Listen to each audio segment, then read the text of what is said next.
Welcome back to the Manage to Win podcast. I'm your host, David Russell. Today's episode is sponsored by Habitly.com, where you go to learn the soft skills that you were never formally trained on, how to behave like the most highly successful people on the planet, how to achieve goals, be a leader, a lot of other great things there. Check it out, Habitly, 7 days free. Today's episode is with Ramona Shaw, and you can visit her, ramonashaw.com. She is on a mission to develop leaders and teams that people love to work for. She does coaching, consulting, has worked with some pretty big names, and she's doing some very cool stuff, particularly with people who are newly promoted into leadership roles. Let's dive in. Good conversation. I'm sure there's some tips here that can help you.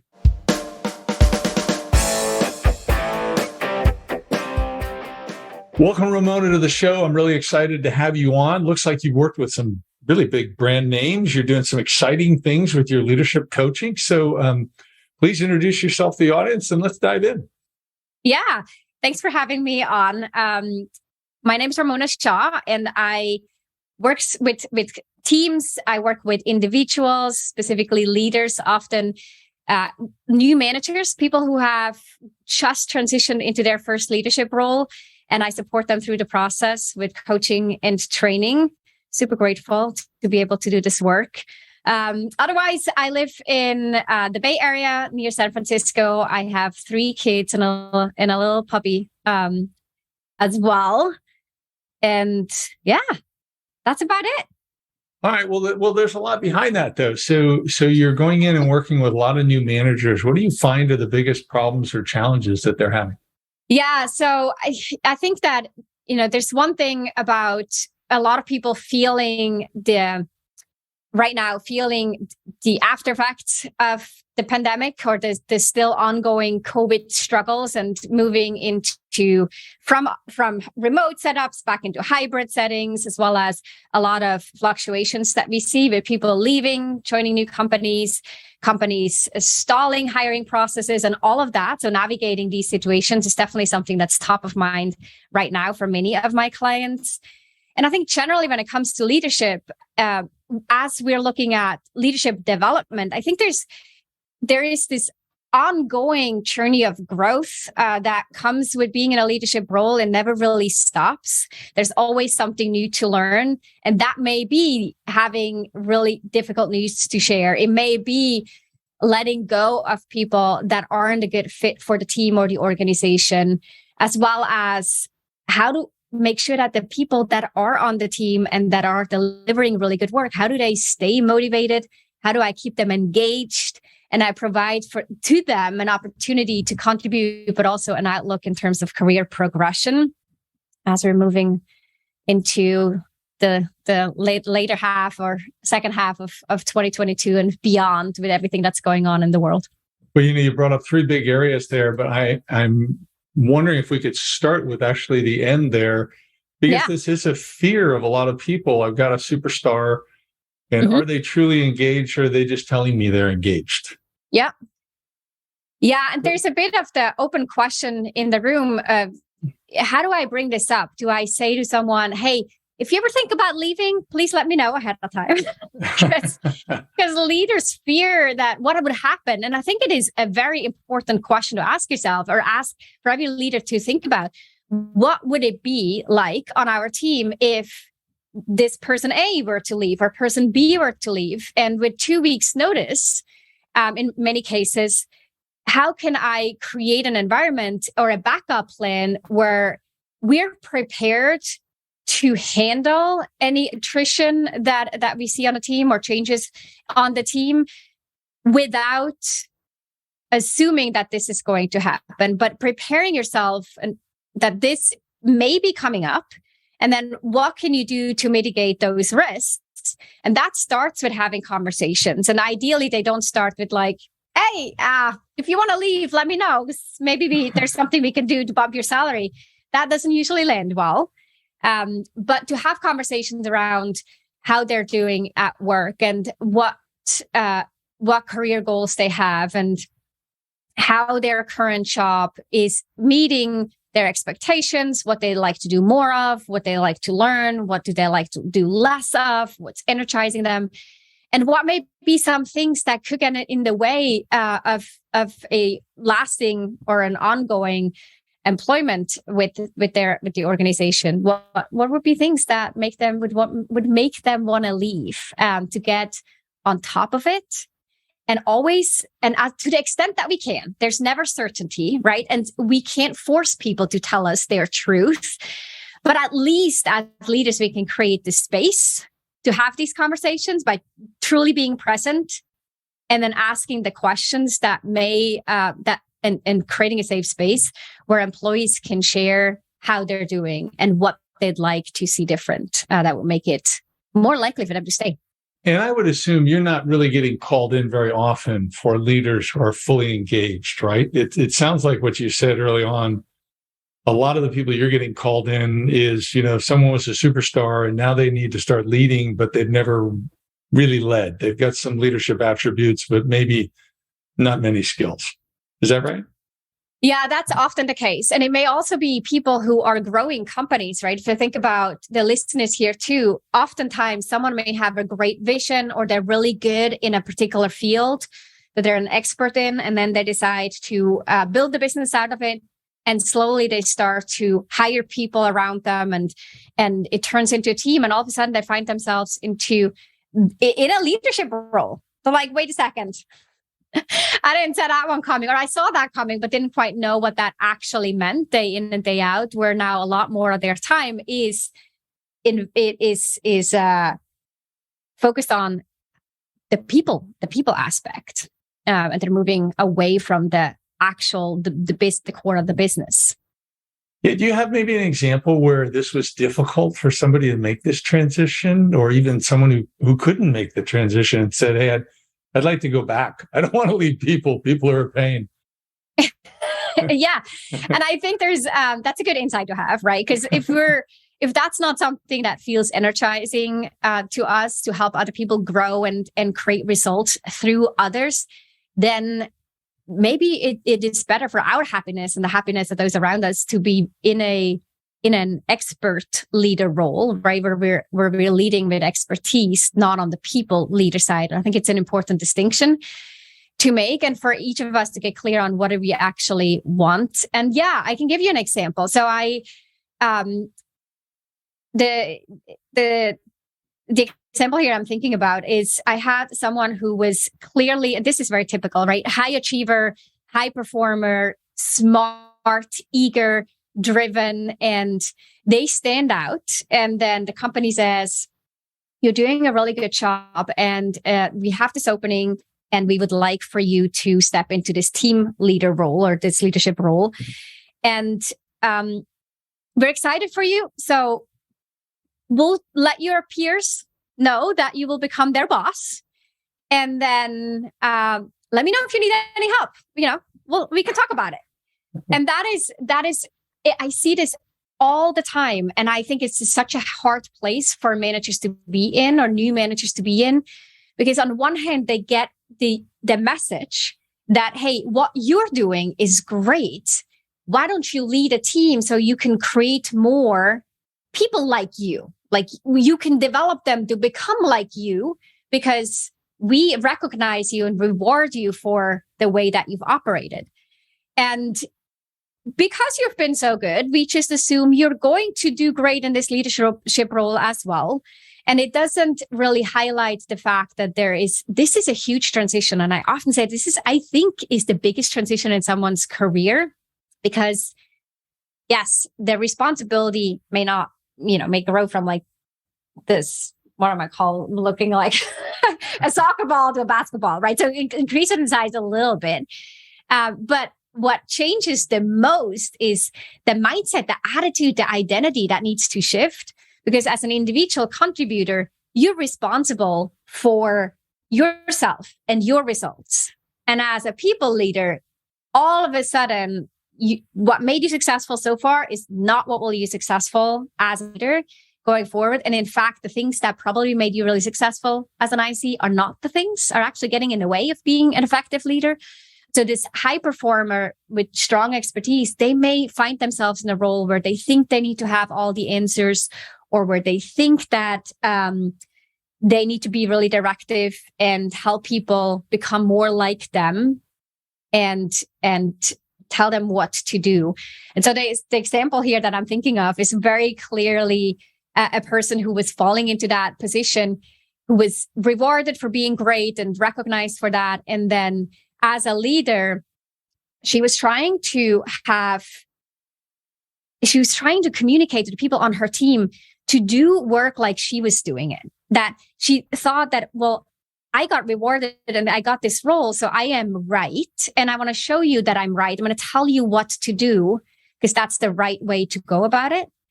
And they created resentment a bit on the team because people felt like they weren't recognized for their strength or their approach. And it was sort of like your way or no way.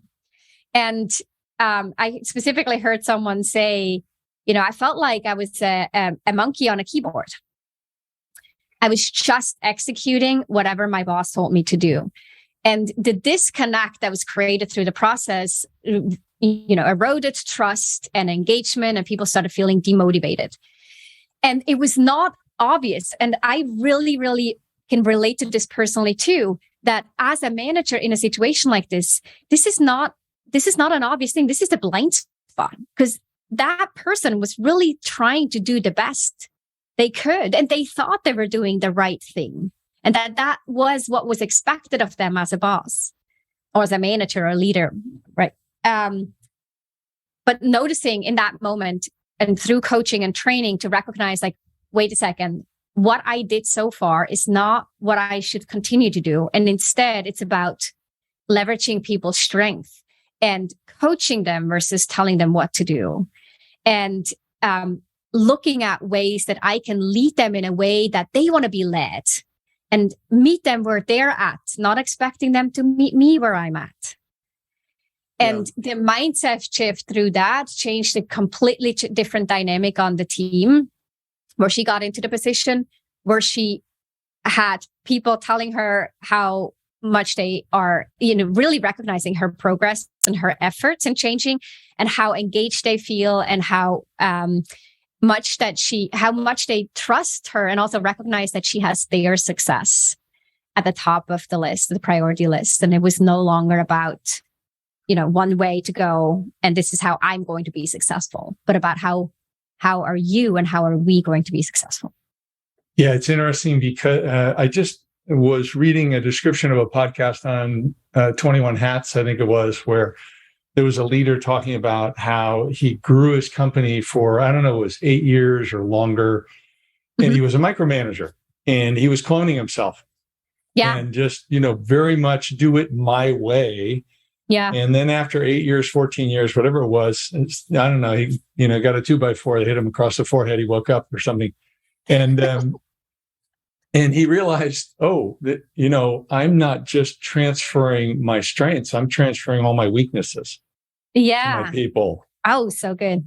Yeah. Yeah. And so then he backed off and he started, helping people, like you say, really uniquely contribute, come up with new ideas and different things. And now his organization, I think the growth level is about the same, but the environment is so much more positive and powerful.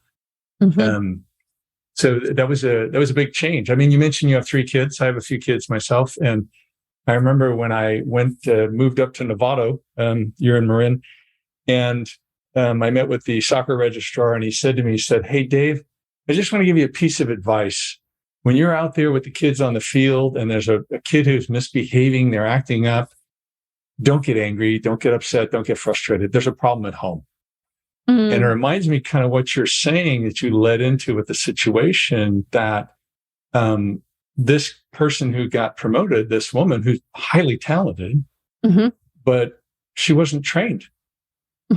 And that's why you were brought in, to really help her. That the problem was with the leadership above her, that they threw her in there and didn't give her the tools that she needed until they hired you and got you involved. Yeah. Well, I think the best case scenario is that someone has the awareness and realizes, oh, wow, this is a different job. I need to change my skill set here, right? But oftentimes that's not the case. And I was leading teams and I was the first-time manager, and I was not aware. I was not aware enough to recognize like, oh, I should probably get some training or some help, or I should rethink what I'm doing and learn what it means to be a great leader. I did not have that awareness. And while we would hope that people do, or that we can identify in the hiring or promotion process, not who's the best in their expertise, but who has that special sauce that will make them a great leader.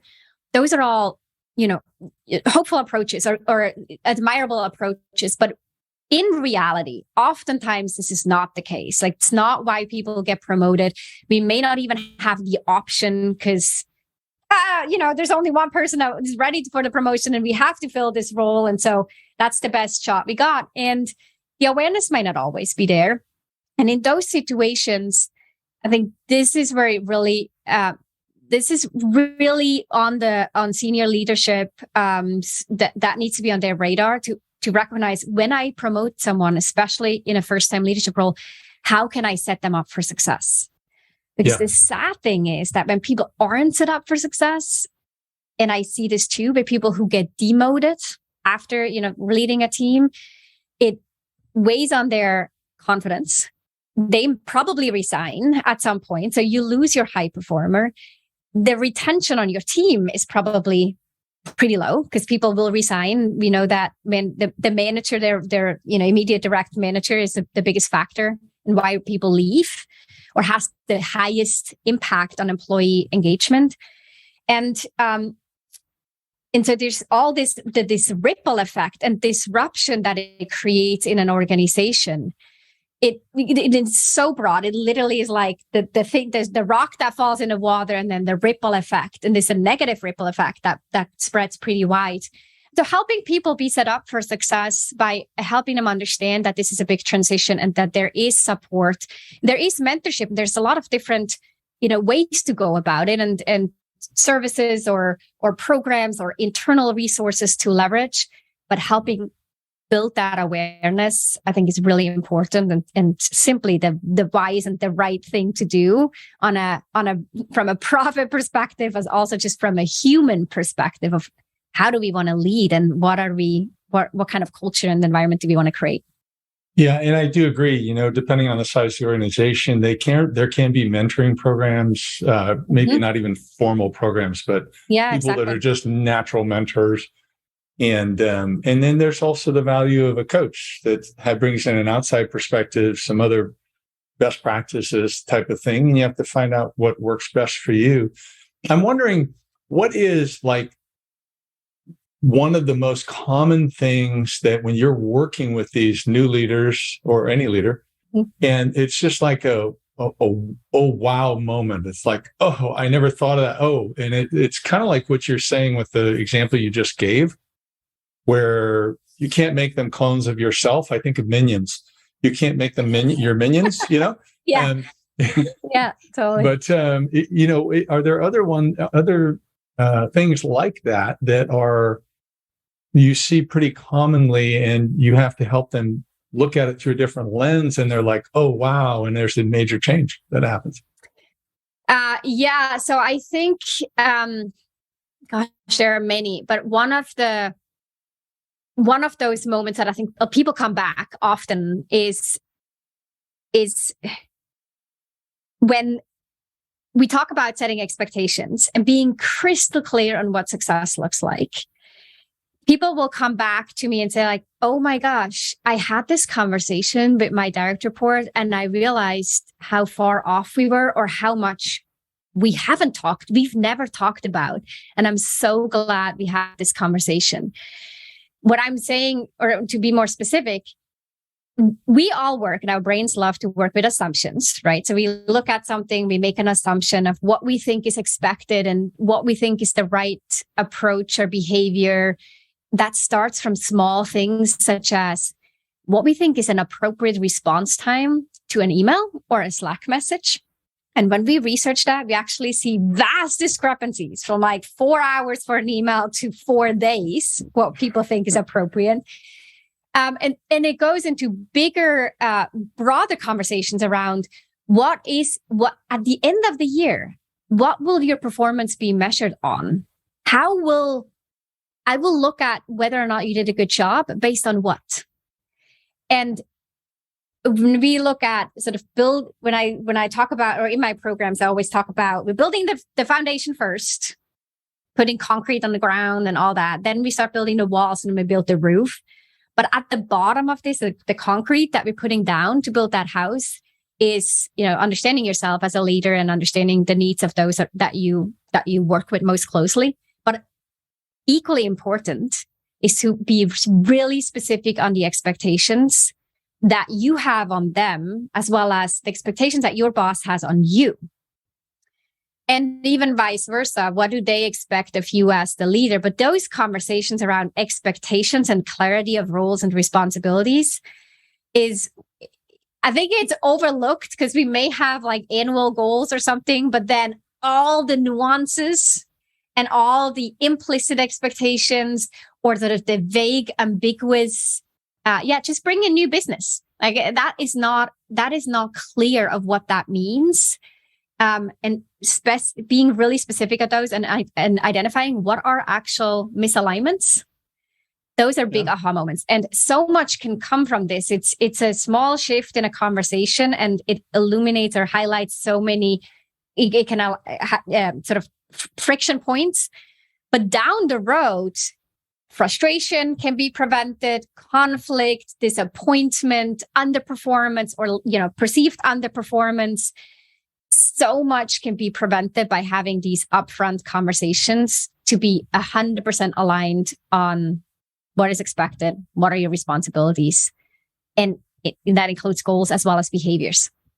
Yeah, I totally agree. I find that with my clients, each person needs the goals, or we call them targets, the clear, measurable objectives. Mm-hmm. And we encourage them to break them into financial, client experience, and then professional development, and try to have a limited number. And then we found that, on the other hand, to exchange written expectations with their boss. Not only here are the behaviors I expect from you, from the boss to the employee, but from the employee to the boss. Here's what I want from you to be the best boss I've ever had. And what we found to further simplify that across an organization is if they have not just core values in their organization, but then they drill that down. So like, here are the behavioral standards, whatever they might call them. Yeah. Because there's usually about 7 to 12, like you brought up, response to an email, okay? Showing up on time, things like that you can say apply to everybody. And then when you do the written expectations that are behaviors, there's only a few. And it's just like, hey, here's what I need from you. There might be another group of 3, but there's, maybe 2 or 3, 1 to 3 behaviors in each area, whatever it might be, or just a list of 5, whatever. One time I had a guy who said, I just want this one thing from you as my boss, and I'll be happy on the behavioral side. Do you remember what that was? No, I could probably look it up, but I think I did save it. I do save it. We have a guide where we show examples of the expectations. Yeah.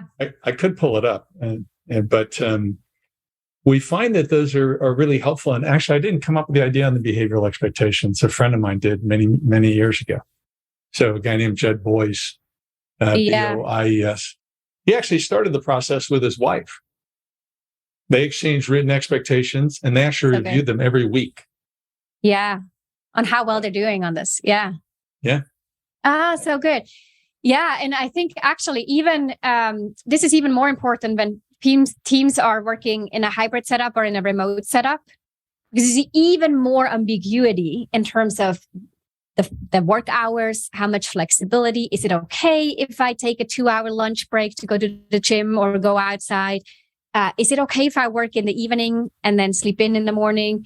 Is it okay if a Slack message comes in and I don't respond for an hour? Or are you going to think that I'm slacking and that I'm not working and not showing up because you don't see me? So we have these worries on both sides of what interpretation the other person may make based on my behavior. So yeah, clarifying this can alleviate so many sort of negative impacts on the road or negative I think you brought up I think you brought up the big pain point is the assumptions. And so, more and more I'm having to remind people you need to over communicate, particularly in the remote setting. So, just like you brought up, if you want that flexibility, which I think is great, if you want to go coach your kid's soccer team, that's great. But tell your boss what you're doing and make sure it's okay. Don't just take off. Yeah, totally. Well, and you asked earlier, like, what are some of the key things to teach? And I think, or to look at, I think another one that comes up as a big aha moment for many people is around accountability. And I think, accountability is a tricky one in a work setting, especially if we if we are leading our former peers and all of a sudden I have to hold them accountable, that can feel really uncomfortable. And I've talked about accountability with a bit of a reframe. So instead of saying I hold someone accountable, what if we look at it as I encourage accountability? And I mean like individual accountability. So I try to create an environment where every person on the team has that sense of personal accountability so that whatever they say they're going to do, they're actually going to do it. Or if they can't, they're going to let me know that they can't. And we're going to renegotiate a new commitment, right? And we're going to make a new agreement that comes with a sense of accountability. And so as a boss, I feel a lot less like the enforcer and the dictator here that has to like, but you said, why is it not here? And the deadline was yesterday. And instead it's about, hey, you made a commitment. That also means people need to vocalize or verbalize or in whatever format that they're making clear commitments that can be tracked. So, I will deliver what exactly by when, and we track it. And then if it doesn't happen, I, as a leader, I'm not the enforcer of accountability, but I'm there as a coach and as a guide to say, you said this, and then it didn't happen. What got in the way? How can we surface like the root cause of this without me being on, being there and trying to enforce these deadlines or sending people calendar reminder to make sure that they remember the deadline. But instead, I come in to say, what's happening when you say X, but you don't do it? Where's the gap in terms of your integrity and your personal accountability? And for clients going through this, reframing how they think about accountability takes so much personal, emotional responsibility out of the conversations and makes it so much easier to get people on the same page and to have that sense of integrity. Yeah, I totally agree. I think the approach is really you come alongside. Yeah, alongside. I love that. Yeah, come alongside. The analogy I use is I actually call it good cop leadership. So if you think of good cop, bad cop negotiation style, the leader can always be the good cop. How can I help you do this? But the bad cop isn't usually a person. It's company policy, it's client expectations, it's you let down the team, but I'm always like, oh wow, you did this and got to have this straightened out. And you can stay in good cop mode and lead it to a write-up and lead it to a performance improvement plan. But you're always there sincerely. You're not manipulating, sincerely coming alongside, wishing them the best. But as you said, providing that accountability, which some people need. Yeah. And surfacing the root cause. I think, common things are, my employee is missing deadlines, or my employee seems to be procrastinating on the things that just not delivering on what I want them to deliver. And now we can sort of if you look at an iceberg, right? Top of the iceberg, the visible things, we can really stay there and say, okay, let's look at the deadline. How are you managing your time? Let me look at your weekly calendar and what are you doing? What are you not doing? Or as that person who's going alongside, right? Who's looking at, hey, this is you. You're saying you're going to do it, and then you didn't do it. It's not on me to reinforce it by pushing stuff on you. It's to surface what's going on underneath the bottom of the iceberg. What's holding you up in tackling this? Are you not clear? Are you not confident that you can tackle it? Are you not clear on what's expected? Do you not like it? like doing it? Or do you sometimes like, they just don't see the point? They're like, I don't know why I should be tracking this. Makes no point. And so they never track it, or they never fill out the spreadsheets because they think it's pointless. And so us trying to enforce the filling out of the track sheet without ever going deeper in understanding what's motivating them to act or not to act. Yeah, I think you just said two really powerful things. Might be a good place for us to close, actually, although we're just getting going, I think. But this iceberg concept, you're seeing the tip, and that's where a lot of us make assumptions because we're moving fast or we want to move fast. Mm-hmm. And then the other piece I think you brought up that's so powerful, that is one of the main reasons I think a lot of people need to get a coach, is to learn to go below that surface and ask questions. Great leaders ask questions.